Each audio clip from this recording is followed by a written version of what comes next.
कल्याणपूर्वे तिसगाव येथील शिवसेना ठाकरे गटाच्या शाखेत काही कार्यकर्त्यांकडून एका बांधकाम व्यावसायिकाविरोधात आमरण उपोषण सुरू करण्यात आलं आहे। मात्र पक्षाच्या वरिष्ठ पदाधिकाऱ्यांनी या उपोषणावर नाराजी व्यक्त केली आहे। याबाबत ठाकरे गटाचे कल्याणपूर्व विधानसभा प्रमुख नारायण पाटील यांनी सांगितलं की शिवसेना शाखेत उपोषण करणं चुकीचं आहे। शाखा ही संघटनात्मक कामांसाठी असून उपोषण करण्यासाठी नाही। तसेच उपोषण करणं ही शिवसेनेची परंपरा नाही। उलट आम्ही रस्त्यावर उतरून आक्रमक आंदोलन करणारे शिवसैनिक आहोत। आम्ही उपोषण किंवा कोणत्याही आंदोलनाच्या विरोधात नाही, मात्र शाखेत बसून उपोषण करण्याऐवजी वरिष्ठांना विश्वासात घेऊन संबंधित प्रशासकीय कार्यालयासमोर आंदोलन करायला हवं होतं, असं पाटील यांचं म्हणणं आहे। मी नारायण पाटील, विधानसभा प्रमुख कल्याण। तिसगाव रोड शाखेमध्ये जे उपोषण सुरू आहे हे उपोषण त्या ठिकाणी राज बिल्डर अँड डेव्हलपर यांच्या विरोधामध्ये आहे। परंतु उपोषण करण्यासाठी जी पद्धत अवलंबायला पाहिजे होती ती पद्धत त्या ठिकाणी अवलंबली गेलेली नाही। ती प्रशासनाच्या प्रांगणामध्ये त्या उपोषण करणं गरजेचं होतं, परंतु तिथे त्या ते उपोषण झालं नाही। महापालिका असेल किंवा त्या प्रभाग क्षेत्र असेल, अजून त्या ठिकाणी तहसीलदार असेल, या ठिकाणी उपोषण करणं गरजेचं होतं। आणि सगळ्यात महत्त्वाचं म्हणजे शिवसेनेचा धर्मच नाही त्या ठिकाणी उपोषणाचा।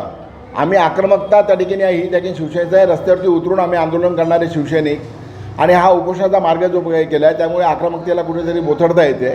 आणि याच्याबाबत मी आमचे जे वरिष्ठ आहेत, आमच्या वरिष्ठांशी मी चर्चा केली।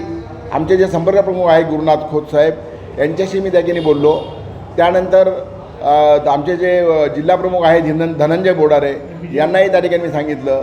आमचे उपनेते विजय साळवी आहेत यांच्याशी पण मी त्या ठिकाणी बोललो, परंतु त्यांनी यांना मार्गदर्शन यांनी सांगितलं की इथं त्या ठिकाणी उपोषण करू नका किंवा करा, पण तरी आजपर्यंत ते उपोषण तिथं करतायत। आजचा तिसरा दिवस आहे, परंतु याच्यामधून झालं काय, शिवसैनिकांमध्ये नाराजी निर्माण झालेली आहे। कारण कोणत्या शिवसैनिकांची मिटिंग घेतलेली नाही, कोणाला शिवसैनिकांना विश्वासात घेतलं गेलेलं नाही आहे।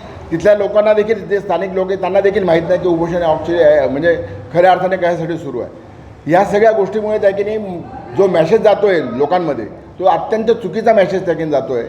आणि म्हणून त्या ठिकाणी आमचं त्या ठिकाणी विनंती आहे की आपण जे त्या शिवसेना शाखेमध्ये बसलेले आहात, संपूर्ण महाराष्ट्रामध्ये कुठेही प्रकारे अशा प्रकारे शाखेमध्ये बसून आंदोलन किंवा उपोषण झालेलं नाही। ही पहिली त्या ठिकाणी शाखा आणि ही चुकीचा पायंडा, ही चुकीची पद्धत पडू नये म्हणून आमचा आग्रह आहे की आपण त्या ठिकाणी शिवसेना शाखेत न बसता कोणत्याही प्रशासनाच्या समोर, कार्यालयासमोर आपण त्या ठिकाणी उपोषणाला बसावं। आमचा त्या ठिकाणी लोकांना त्या ठिकाणी न्याय मिळावा यासाठी आमचा पूर्ण प्रयत्न आहे, त्याच्याबद्दल नाही। पण उपोषण हे मात्र शिवसेना शाखा तिसगाव रोड शाखेत करू नये एवढं महत्त्वाचं आहे।